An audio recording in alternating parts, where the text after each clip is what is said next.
अच्छी तरीके से ये समस्या को दूर कर रहे हैं, लेकिन आप इस जनपद को गोद लिए हुए हैं। बड़े दुख के साथ कहना पड़ रहा है माननीय मंत्री जी, यहाँ से मालो घाट एक टोल प्लाजा है हाथी नाला के पास।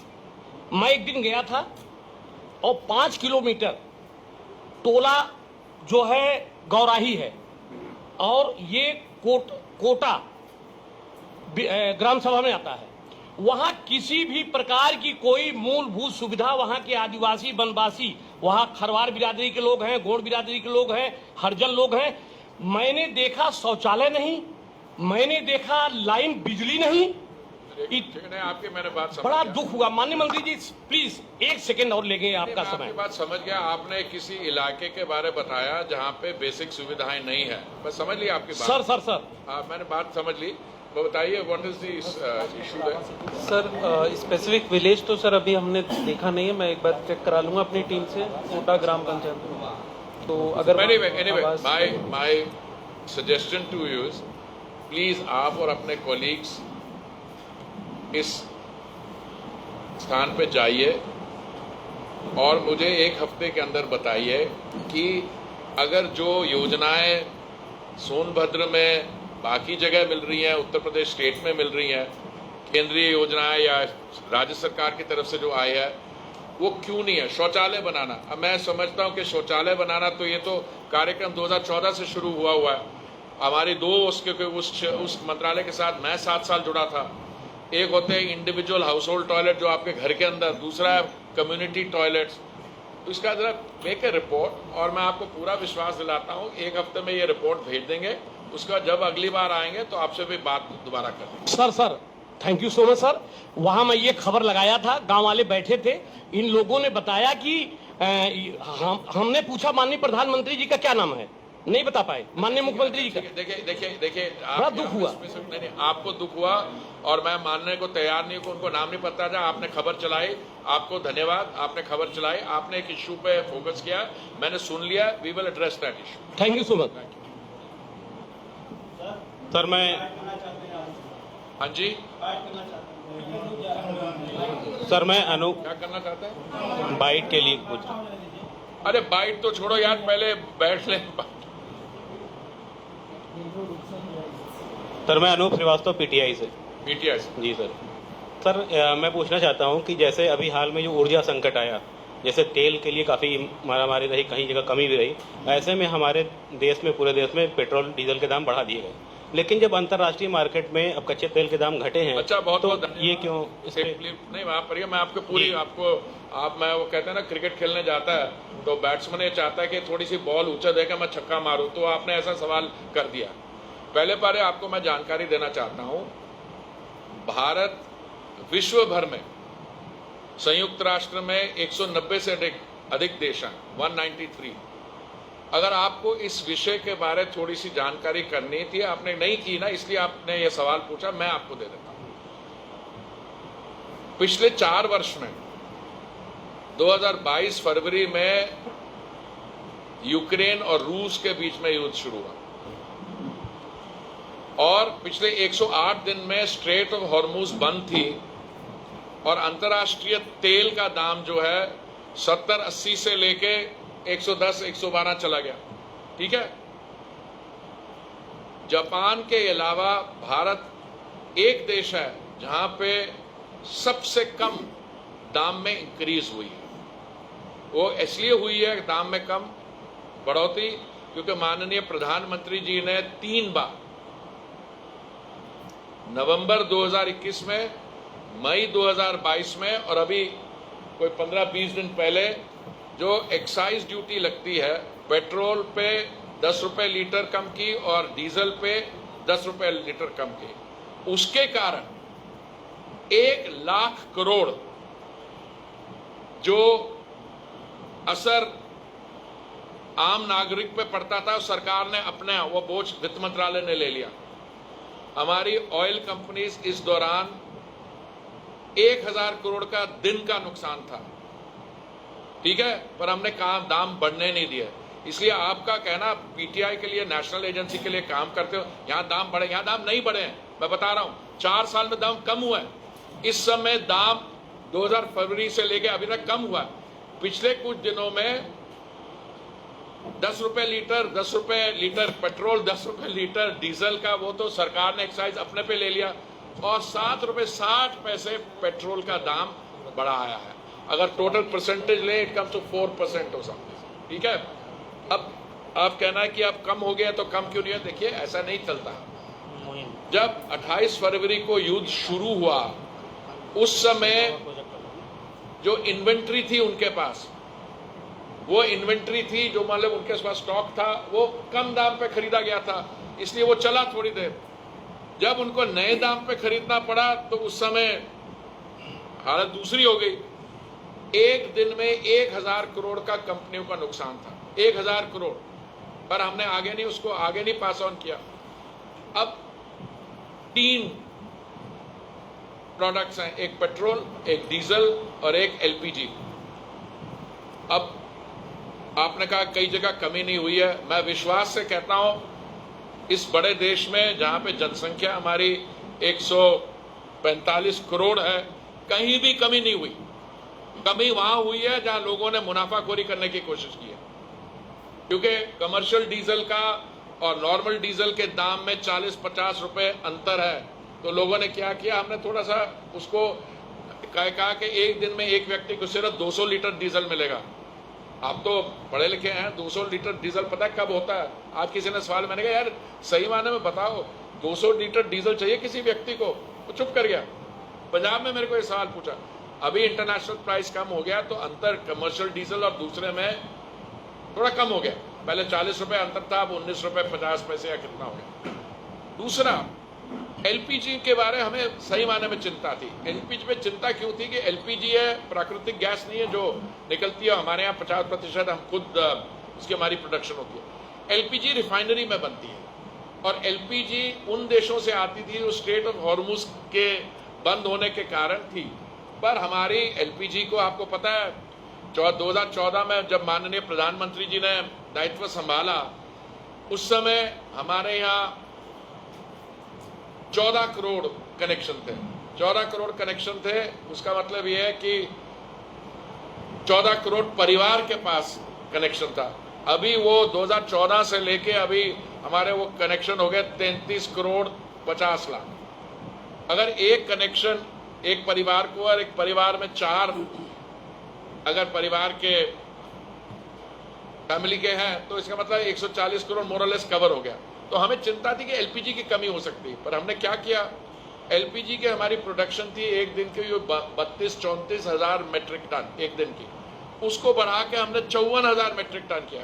तो मैं आप पूरे दावे से कह सकता हूं देश में कहीं भी ना पेट्रोल की, ना डीजल की, ना एलपीजी की कमी हुई है। देखिए, मैं देश भर में घूमता हूँ, सोनभद्र में इसलिए आता हूँ क्योंकि ये मैंने जिला गोद लिया हुआ है, और बाकी जगह भी कहीं जगह पे रिपोर्ट आई, क्या आई, हमारे अपने लोगों ने किया।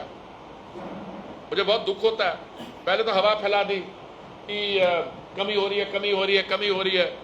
ठीक है, हमने कहा कि लाइन तो लगनी नहीं चाहिए। हमने ऑन द इलेक्ट्रॉनिकली कितना 98% कर लिया connection for LPG connection. Now it's all done on what is it called,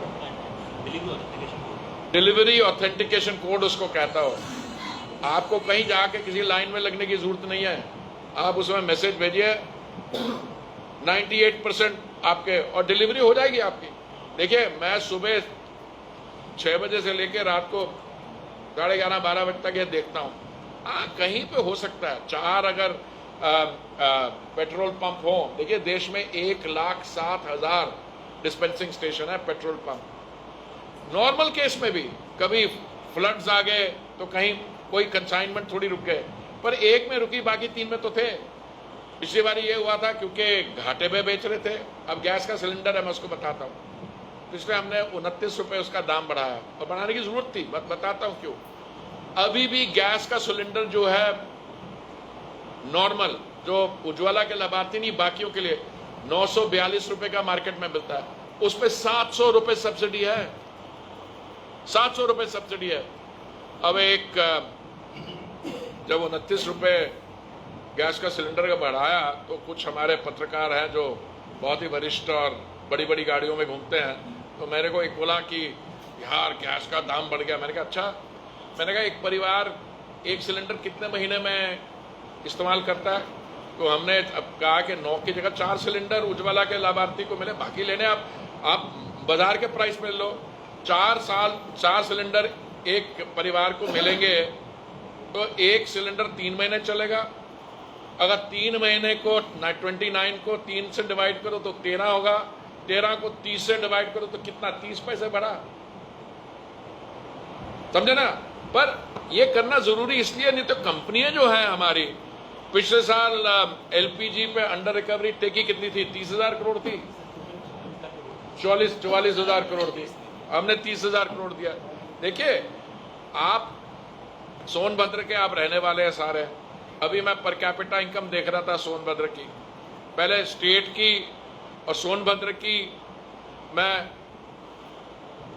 overall income देख रहा था। यहां पर कैपिटा इनकम 2018 से आज तक 43,000 से 1,20,000 रुपए हुई है। तो मेरे भाई अगर पर कैपिटा इनकम 1,20,000 है और सिलेंडर का दाम 30 पैसे बढ़ता है, और अभी भी मेरे को लगता है दिन का 3 समय का जो महामारी के सामने जो हमें करना है, 3 समय का वो ड्राई राशन दे रहे हैं आप।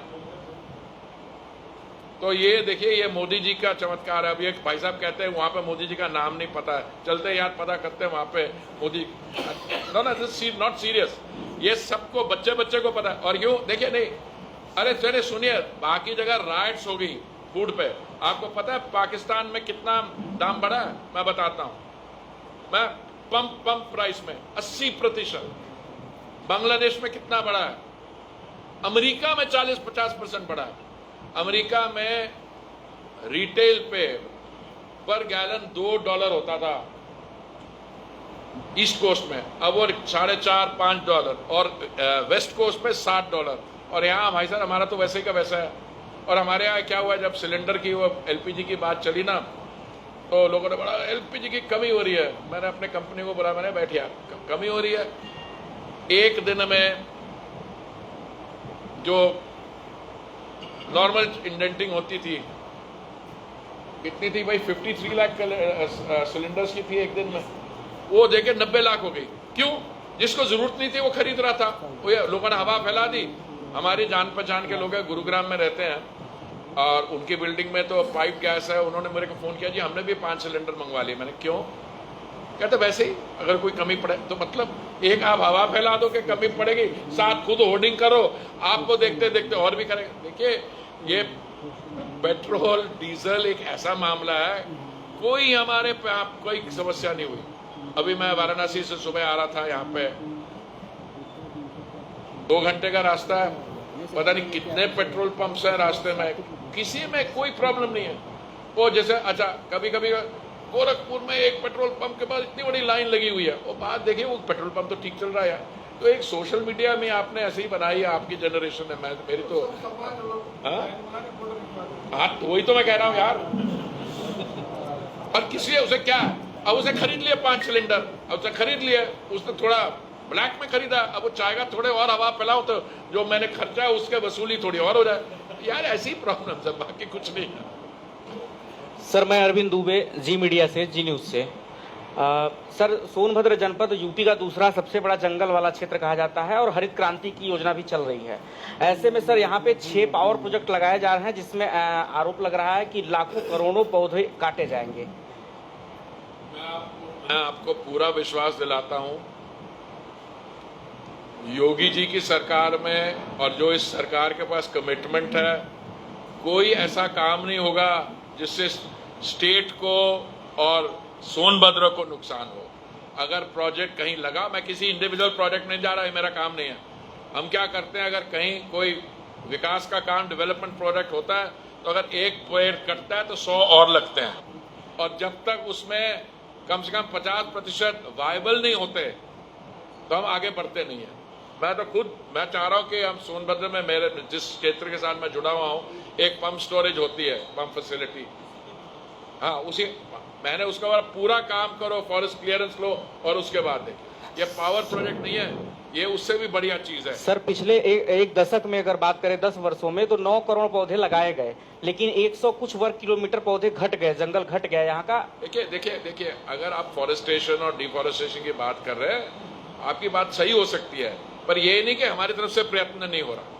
आप आगे बढ़ के चलिए, जहां भी कोई अच्छा काम करना होता है ना, तो लोग कुछ वेस्टेड इंटरेस्ट आ जाते हैं कि काम को नहीं होना चाहिए। आप ये देखिए, आपके यहाँ ग्रीन इंडस्ट्री, जो पंप स्टोरेज है, ग्रीन इंडस्ट्री है, उसमें क्या करते हैं, वो पानी को 2500 फुट तक ले जाके उसको ड्रॉप करते हैं। उससे क्या होता है, वो ड्रॉप करेंगे, उससे बिजली बनेगी। अगर सोलर एनर्जी है, सोलर एनर्जी की रात को नहीं होती, उधर पंप स्टोरेज में उससे वो चलेगी, और ये सब जगह सफल हो रहे हैं प्रोजेक्ट। दूसरा मैं आपको बताता हूं, ऐसा प्रोजेक्ट फॉरेस्ट के लैंड पे नहीं बनता है, जो एरिड होगी, where there is no vegetation, और फिर भी जो अगर आपको काटना होगा तो district magistrate you bring it to my attention, वो कॉम्पनसेटरी लैंड लेके फॉरेस्टेशन करके गया। Okay, thank you. सर मैं संतोष सोनी, एबीपी न्यूज से। सर जनपद में ऐसे बहुत सारे जगह हैं जहां पे अभी नेटवर्क का इशू है। नेटवर्क का लोग पहाड़ों पे चढ़ते हैं। अरे मेरे को मालूम है भैया, ये सुबह से यही सर, उसमें बहुत सारी चीजें हैं कि जैसे सरकारी कोई काम है, जैसे अगर कोई राशन लेने गया तो वो राशन नहीं ले पाता है, 2-2 महीने कोटेदार राशन नहीं ले पाता। मुझे इस समस्या की जानकारी है, मैं समझा रहा हूँ। हम लोग 8 क्लस्टर ऐसे हैं जहाँ 102, 108 नहीं जा पाते हैं, जो 86 गांव को कवर नहीं कर पाते हैं। वहाँ के चाहे अस्पताल जाना हो, चाहे कुछ भी करना हो, वहाँ नहीं जा पाते। बताइए हम क्या कर, देखिए आज भी BSNL के रिप्रेजेंटेटिव के साथ हुआ है। ज्यादा टावर लगाने हैं, बाकी काम करना है, मैं भी इसको टेकअप करूंगा। अब देश भर में हो रहा है, जहां पे कनेक्टिविटी की प्रॉब्लम है उसको हम हल करके देंगे। इसका मैं नॉर्मली एश्योरेंस देता नहीं हूँ। पार्लियामेंट में पहली चीज सीखते हैं, पार्लियामेंट के ऐसी कोई शब्द नहीं इस्तेमाल करो आप, एश्योरेंस अगली बार होगा। मैं आपको एश्योरेंस देता हूँ, उसको मैं टेकअप करूंगा। ओके भैया, thank you very much. Sir चलते चलते सर हो गया यार। सर मैं सुनील तिवारी, सर मैं सुनील तिवारी DD न्यूज से हूँ, दूरदर्शन से। दूरदर्शन सर पिछली मुलाकात में सर हमारी आपकी कमिटमेंट हुई थी, आपने राजधानी को 3 दिन करने के लिए कहा था। तो मैंने चिट्ठी लिखी हुई है सर, लेकिन यार वो रेलवे का नोट मैंने दे दिया किसी को। भाई साहब मैं देखिए, इसमें बहुत चर्चा हुई है, रेलवे स्टेशन तीनों की मॉडर्नाइजेशन, दूसरी लाइन, और विश्वास दिलवाया मुझे अश्वनी वैष्णव जी ने कि राजधानी जो एक बार है वो 3 हफ्ते में 3 बार होगी। और यार ये अलग से क्या हो गया यार।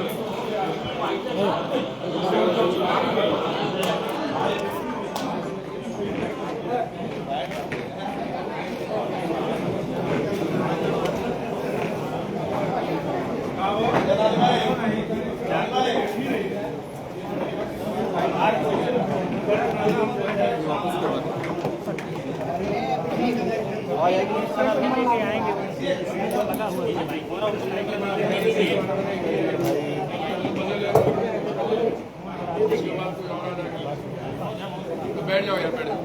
देखिए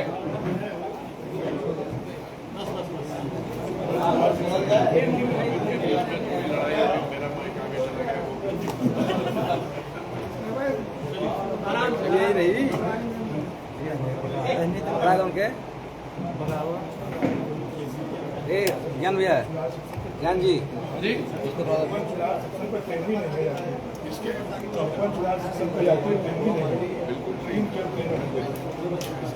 रेलवे का नोट देना है। आज ये बात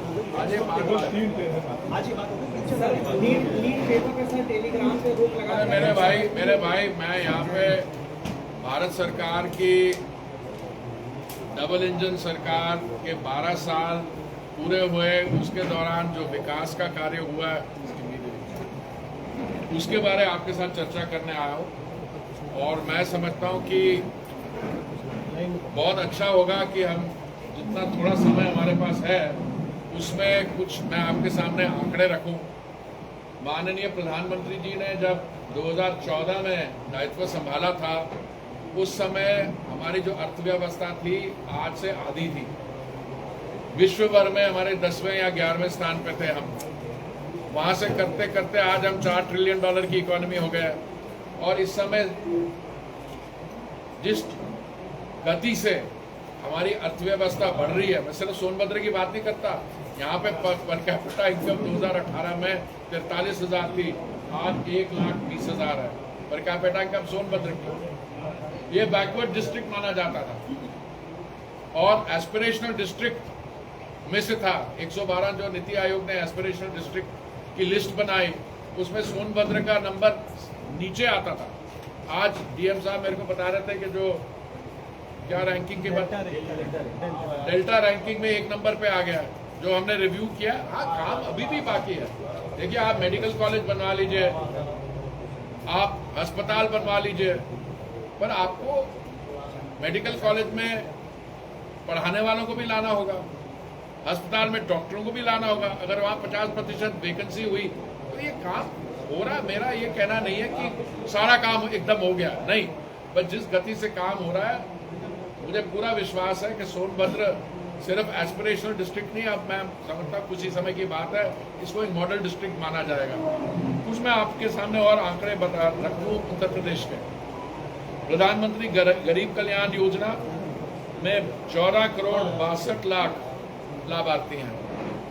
जल जीवन मिशन में 2 करोड़ 65 लाख हाउस होल्ड हैं। अभी भाई साहब एक प्रश्न पूछ रहे थे, बिल्कुल बात सही है, कुछ समस्या है जल जीवन मिशन में, वो सिर्फ यहाँ की नहीं है, देश भर की है, उनको एड्रेस किया जा रहा है और मुझे पूरा विश्वास है going forward will solve that problem. प्रधानमंत्री उज्ज्वला योजना जो मेरे मंत्रालय से जुड़ी हुई है, ये योजना 2016 में इसकी शुरुआत की गई। इसके तहत हमारे जो इकोनॉमिकली वीकर सेक्शन परिवार हैं, उनको सिलेंडर 300 रुपये कम का मिलता है। अगर आज मार्केट प्राइस 942 रुपये है, तो उज्ज्वला के लाभार्थी को शायद 642 रुपये का मिलता है। यहाँ पे उत्तर प्रदेश में 1 करोड़ 90 लाख इसके लाभार्थी हैं उज्ज्वला योजना के। प्रधानमंत्री आवास योजना ग्रामीण क्षेत्र वाले में 36,43,000 लाभार्थी हैं। प्रधानमंत्री आवास योजना शहरी 21,35,000 आवास कंप्लीट करके लाभार्थियों को दिए गए। और ग्रामीण क्षेत्र के भी जो मैंने आंकड़े रखे हैं, ये कंप्लीट करके लाभार्थियों को दिए हैं। जो बन रहे हैं उसके मैं अभी आंकड़े नहीं दे रहा। प्रधानमंत्री जन धन योजना total accounts open 10 crore 36 lakh. प्रधानमंत्री स्वनिधि योजना सैंक्शन लोन 22,85,000। मैं इस योजना के बारे में कहना चाहता हूँ, आज भी जो हमारी मीटिंग हुई है उसमें कुछ लाभार्थियों को दिया गया। देखिए, महामारी का जब सामना करना पड़ा, बड़ी प्रॉब्लम्स हुई, बिकॉज इकोनॉमिक एक्टिविटी बिल्कुल बंद हो गई। तो जो बेचारे हमारे बहन भाई थे, जो रेडी पटरी पे अपना धंधा करते थे, जो रोज मनी लेंडर के पास जाके लोन लेके, और उनकी सारी धंधा ही बंद हो गया। तो माननीय प्रधानमंत्री जी ने ये नई योजना शुरू की, जिससे पहले आप 10,000 का लोन लीजिए, कोई कोलैटरल की जरूरत नहीं, 10,000 का लोन आप लौटाइए, फिर 20-25 का मिलेगा, ले जा के 80,000। तो ये बहुत सफल योजना है। मैं इस योजना के साथ जुड़ा रहा हूँ 7 साल। अभी भी जो स्वनिधि के लोग हैं, वो जो एसोसिएशन है, मुझे अपना पैटर्न मानते हैं। और मैं समझता हूँ कि उस समय जो काम हुआ उसने हमें बचाया, क्योंकि नहीं तो महामारी के दौरान और भी नुकसान होना था। इसमें उत्तर प्रदेश में 22,85,000 लाभार्थी हैं। आयुष्मान भारत योजना, इसके तहत हर एक परिवार को 5 लाख रुपए की सुविधा मिलती है। दवाइयों के लिए, इलाज करवाने के लिए 5 लाख की 5 करोड़ 80 लाख है। प्रधानमंत्री किसान सम्मान निधि में 3 करोड़ 14 लाख है। देखिए, ऐसे मैं आपको अंतर्राष्ट्रीय मार्केट में जो तेल का दाम कम हो गया, तो यहाँ भी कम होगा कभी? अरे बढ़ा ही नहीं है मेरे भाई, सवाल तो समझ तो लो। नहीं, मैं समझाता हूँ आपको, कैसे नहीं, मैं समझाता हूँ। क्योंकि 3 बार माननीय प्रधानमंत्री जी ने 3 बार नवंबर 2021 में, मई 2022 में और अभी सेंट्रल एक्साइज ड्यूटी कम कर दी है। इसका मतलब क्या हुआ? 10 रुपए पर लीटर पेट्रोल का और 10 रुपए पर लीटर डीजल का अपने पे बोझ लिया। 1 लाख करोड़ वित्त मंत्री, अभी मैं उसके एक भाई साहब ने पूछा था, मैंने उससे पूरा जवाब दिया, और आप अपने उसमें लेने सुन लीजिए। विश्व भर में संयुक्त राष्ट्र में 193 देश हैं। जापान के अलावा भारत देश है जिसमें सबसे कम दाम बढ़ा। और फरवरी 2022 में जब यूक्रेन और रूस का युद्ध शुरू हुआ, और अभी 108 दिन से स्ट्रेट ऑफ हॉर्मुज़ की लड़ाई चल रही है, यहाँ पे एक्साइज ड्यूटी के हमारी कंपनियों को ओएमसी का 1,01,000 करोड़ दिन का नुकसान, और हमने लोगों तक नहीं पहुंचाया। माननीय प्रधानमंत्री जी ने टोटल दाम बढ़ाया 7 रुपए 60 पैसे पेट्रोल का, उतना ही डीजल का, और वो अगर 2022 के दाम से करो तो कम हुआ।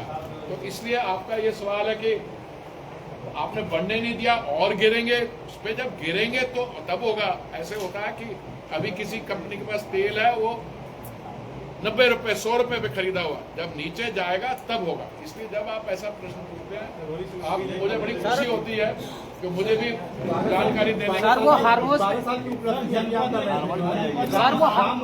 राम मंदिर में जो चोरी का मामला। अरे सुनिए, राम मंदिर के बारे में योगी जी ने जो कहा है, 12 साल के हम विकास के बारे में कर रहे हैं। आपका कौन सा अखबार है, कौन से आया, आप कौन से आए हैं?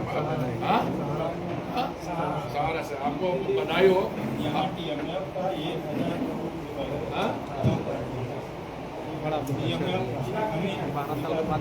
अरे वो देखिए मिनरल फंड की बात कर रहे हैं ना। देखिए मिनरल फंड की यूटिलाइजेशन है, वो डिस्ट्रिक्ट पे डिपेंड करती है। अभी आपके बहुत एक्टिव डिस्ट्रिक्ट मजिस्ट्रेट आ गए हैं, उसकी यूटिलाइजेशन का आप देखिए।